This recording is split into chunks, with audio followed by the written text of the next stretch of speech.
everybody, welcome back to my channel. So today I'm going to do a shadow reading for you on the new moon in Gemini.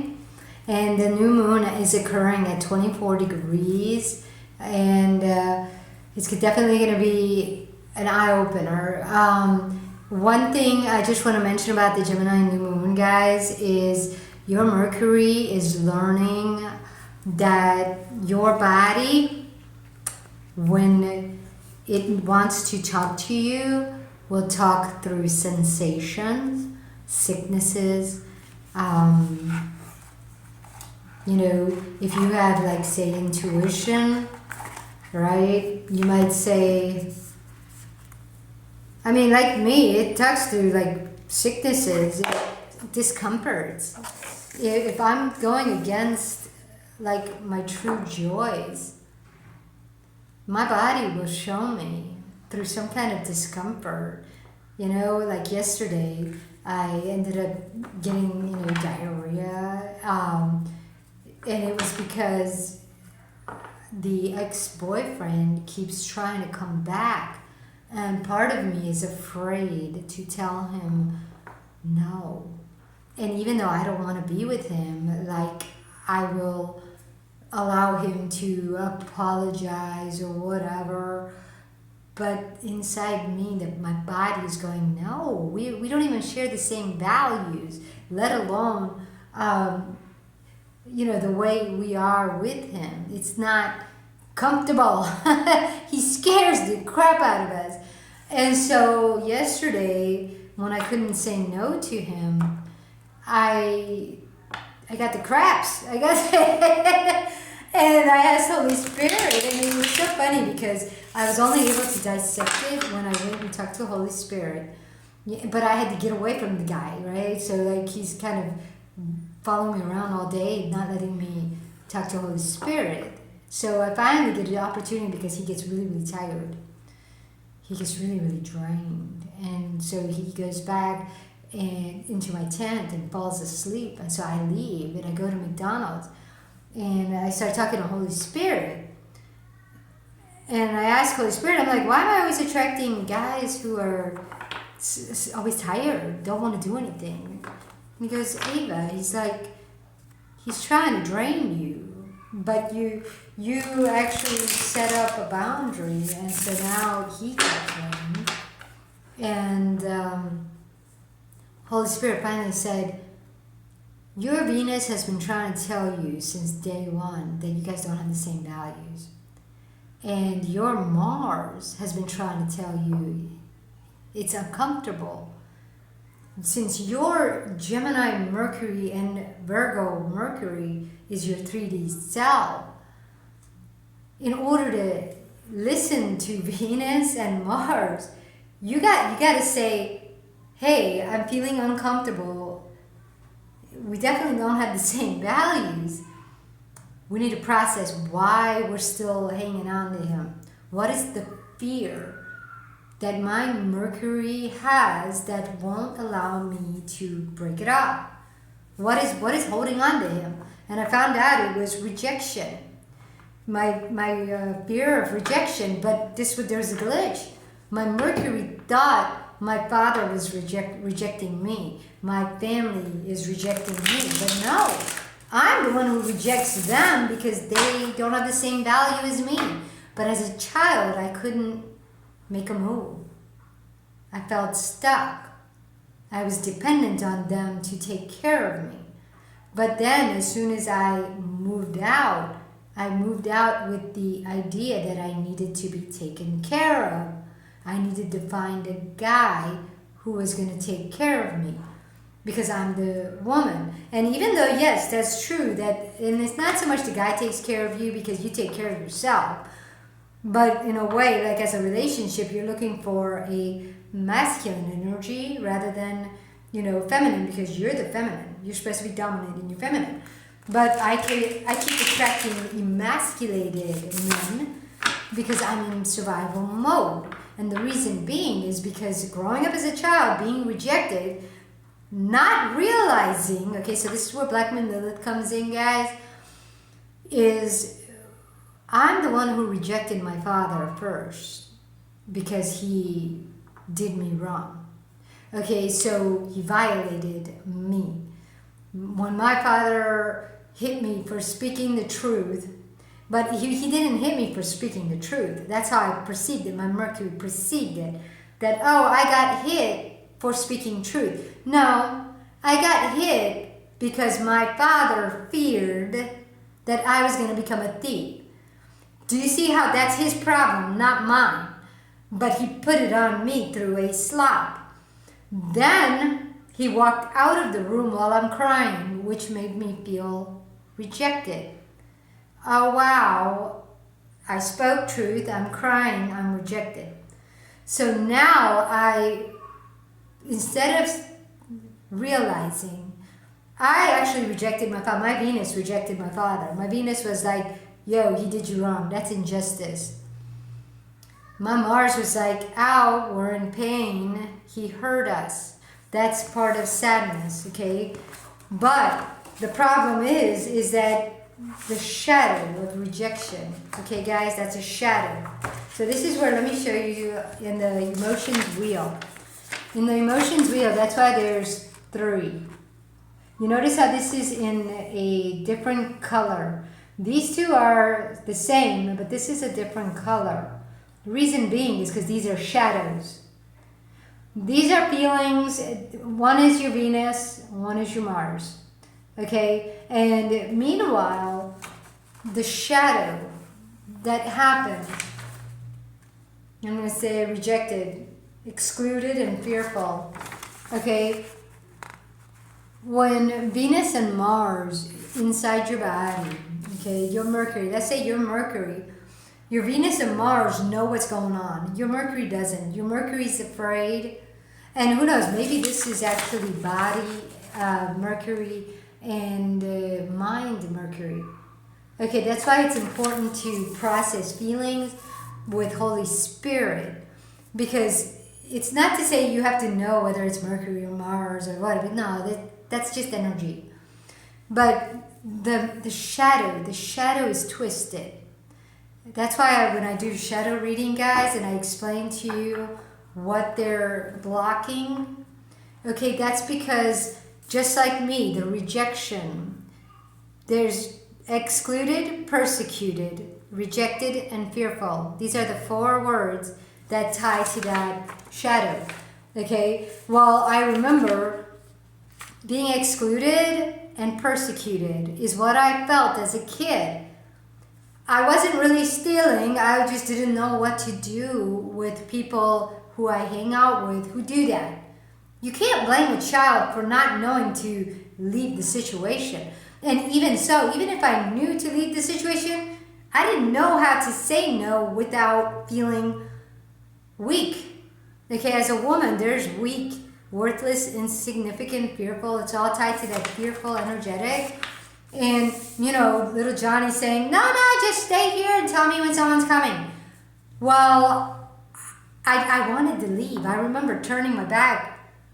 No, stay. And I was like, well, he's my friend. I don't know what to do. I mean, as a kid, you don't want to be judgmental, but you also, this is when my father had a lesson to teach me, but not through fear, by saying, I'm going to hit you and violate you for going and not knowing what to do. That didn't teach me nothing, because now the boyfriend, that ex-boyfriend, won't leave me alone, and I don't know how to get rid of him. Okay, guys, I don't know how to, even though I say no when he follows me around, I'm like, shoot, my daddy didn't teach me what to do. But at the same time, my go-to mechanism is, let me just call the cops.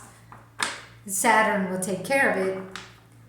But, you know, it's just whatever. Let's go ahead and see what shadows show up for this Gemini new moon. We're all going to learn something new here. Shadows are very twisted, guys. I'm telling you, feeling rejected by a person that you already rejected is a reflection. It's a twist. So you're fearing losing somebody that you don't even want. So you keep them around. That's because family, you couldn't get rid of family. You needed them. But in life, when you have a boyfriend who doesn't share your values, or a girlfriend doesn't share your values, why are you afraid of letting them go? Because you're going to be lonely? No, for a day. If you don't want to be lonely for a day, go out and say hi to the next person you meet. Then you'll really not feel lonely, because you'll actually get scared of, why are they here? They're so annoying. I'm going to go be by myself. You know what I mean? But anyway, so it's just our mind, Gemini mind, thinking incorrectly. But anyways, but you do have to process that shadow, because there's a reason you hold on to people who don't even have your own values. Okay, so let's do this shadow reading. I don't even know what I'm talking about. My brain's all over the place.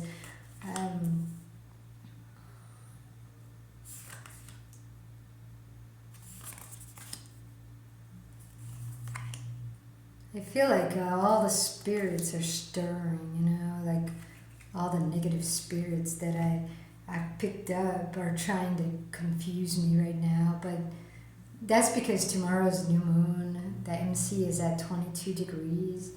And that 22 degrees is my Mars in the feminine, so 4D. But it's also Lilith in Aquarius in my 5D. And that Lilith is what keeps attracting this shadow, and it's trying to twist me up. But in my 3D, 22 degrees is actually what I'm learning. It's my north node. So in my 3D self, there's something new Uranus is trying to teach me through, the north node being in Pisces, where I sacrifice my truth versus, what I picked up as a child. So let's go ahead and do this shadow reading. Good. The Ten of Wands. So this is the shadow that needs to be let go around your Venus. Everything you knew, everything you're carrying, all the burdens, right? All the wands that you're holding on to, all the manipulative tactics, things like that, they're tied to fears. That's why he's got chicken legs. He's transformed. He's got a chicken by his side, which is external spirit. Okay, but it's tied to a fear. So all the wands and all this heaviness, the load he's carrying, it's not tied to your Venus values. It's tied to some external fear value that you created for yourself. Okay, and like me, wanting to be in a relationship, thinking that if the guy doesn't have my values, doesn't matter, I'll respect him for his, and we'll just make it work. It doesn't work though, because my Venus, his Venus, different. And his Venus is saying, we value this type of woman. Meanwhile, we attracted this one. Why? There's something broken in him, something broken in me that attracted us. But that brokenness is not love. That brokenness is going to be a battle. And whether we're using witchcraft and sorcery on each other, trying to manipulate each other to get what we want, scare each other with tactics, that's what the Ten of Wands is. It's not your Venus though. True love would not use witchcraft and sorcery on each other. Threats. That's what witchcraft and sorcery is. When someone says, I have a girlfriend better than you. I have another girl on the side. That's what he used to use on me. I've got a better woman. She's younger than you.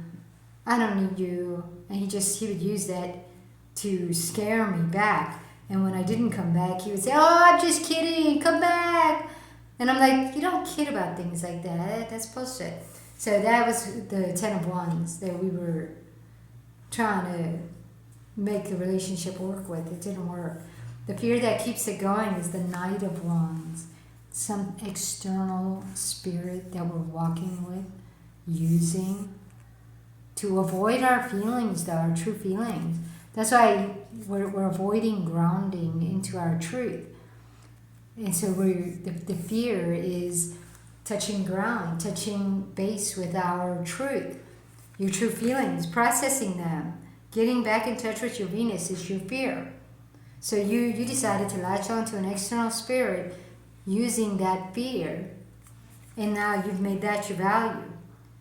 And so then the harsh truth is the Two of Swords, which is what I just said, me and the boyfriend did. Fighting, trying to get value from each other, right? Validation from each other. And when it didn't work, we would battle using our wands. We would say, one of the ways he would try to keep me, besides saying he's got another girl, is he would say, oh, my family's hurt, or my family hurt me, and I'm so sad, and he would cry, and he would try to make me feel sorry for him and let him back in. And of course I would, because he's preying off of my Venus energy, right? And that's what the Two of Swords is, guys. Is like in this situation here, it's basically saying that you don't think you're worthy without the gain of someone else. To say, I won, I got validation from you, I got, you know what I mean? And so the practical application is the Hermit. You gotta feel at home in your body. You can't fake it.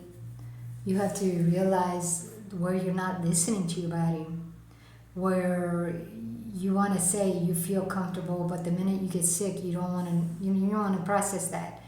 You don't want to process your sickness. You just want to cover it up. Okay, a lot of people do this. I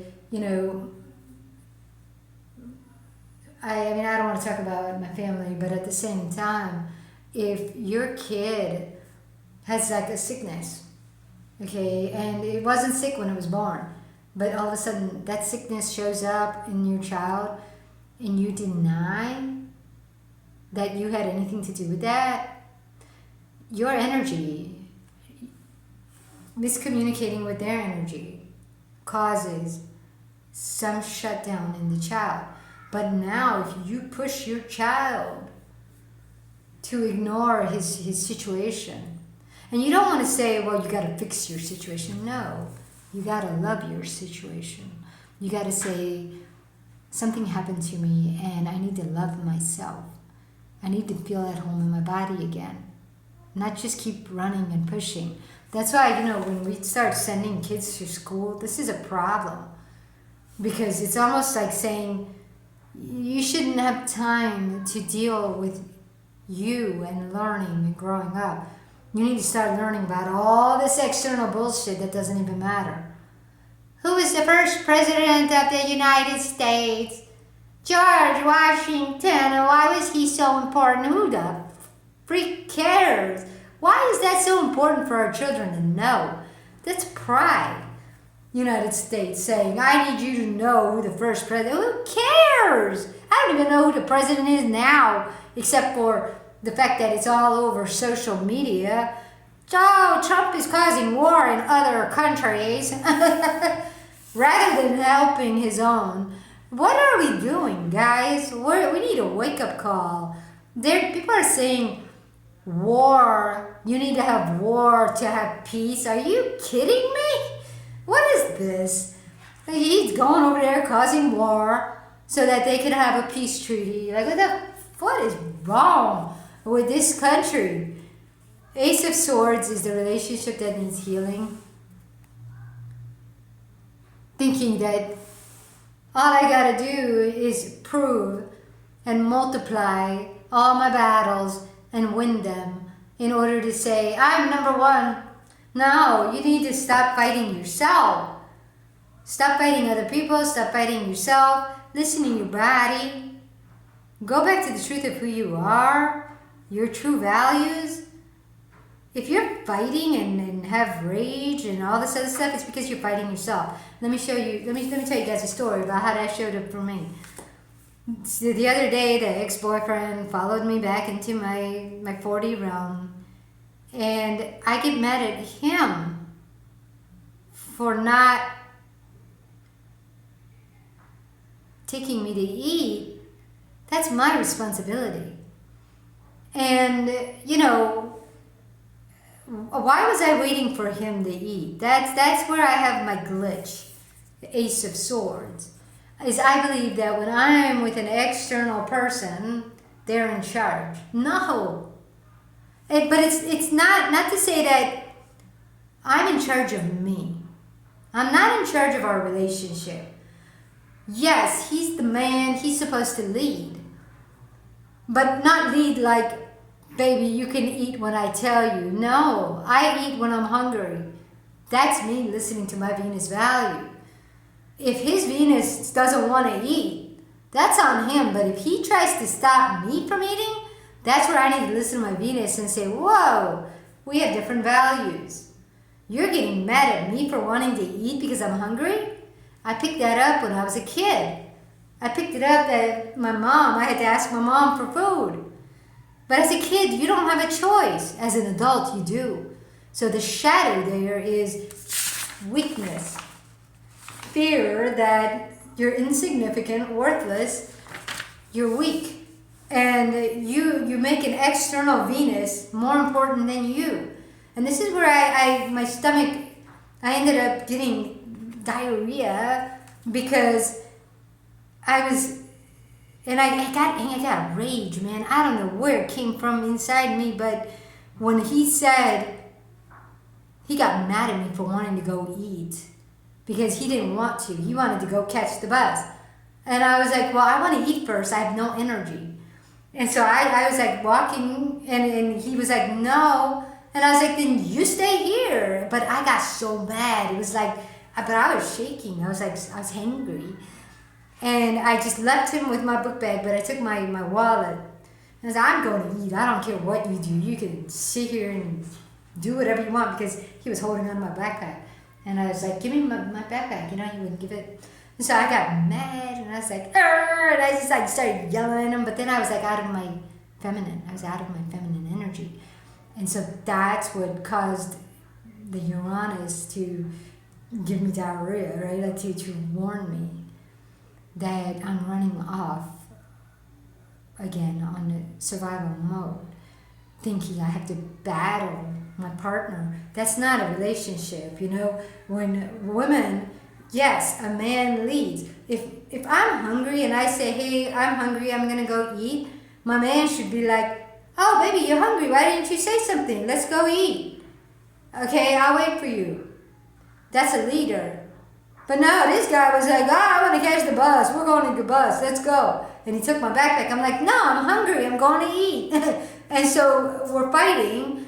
And I'm in my masculine now because I have to get loud. And I don't like doing that. And so I'm shaking. I'm yelling. I'm in my rage. And I walk away. So I just walk away. Right? But I regretted yelling because now it made me look like a fool. But whatever, I went and I started eating. But then when he found me when I'm eating, and he starts saying, like, you need to plan better. You need to start. You were going here and there. Why didn't you? And I was like, you're the leader. I was following you. But this is where I went wrong. If I'm hungry, I should have said, baby, I'm hungry. I'm gonna go eat. And if he doesn't want to go with me, then screw it. We don't have the same value. He's obviously not caring about me. Okay, I want him to be a leader, but boy, this is one tough stuff. So I'm learning some new things about relating. It's very hard, but it's because I've got some traumas to heal. I keep attracting people who reflect those traumas, and I gotta choose me. So I had to cut it off with him. He just keeps following me around, though. That's the thing. I don't know how to end relationships safely. I mean, I always have to call a cop or something. I don't know what that is. I guess that'll show up tomorrow. Who knows? All right, guys. Thank you very much for being here. Happy new moon blessings, and I will see you next time. Take it easy. Ciao.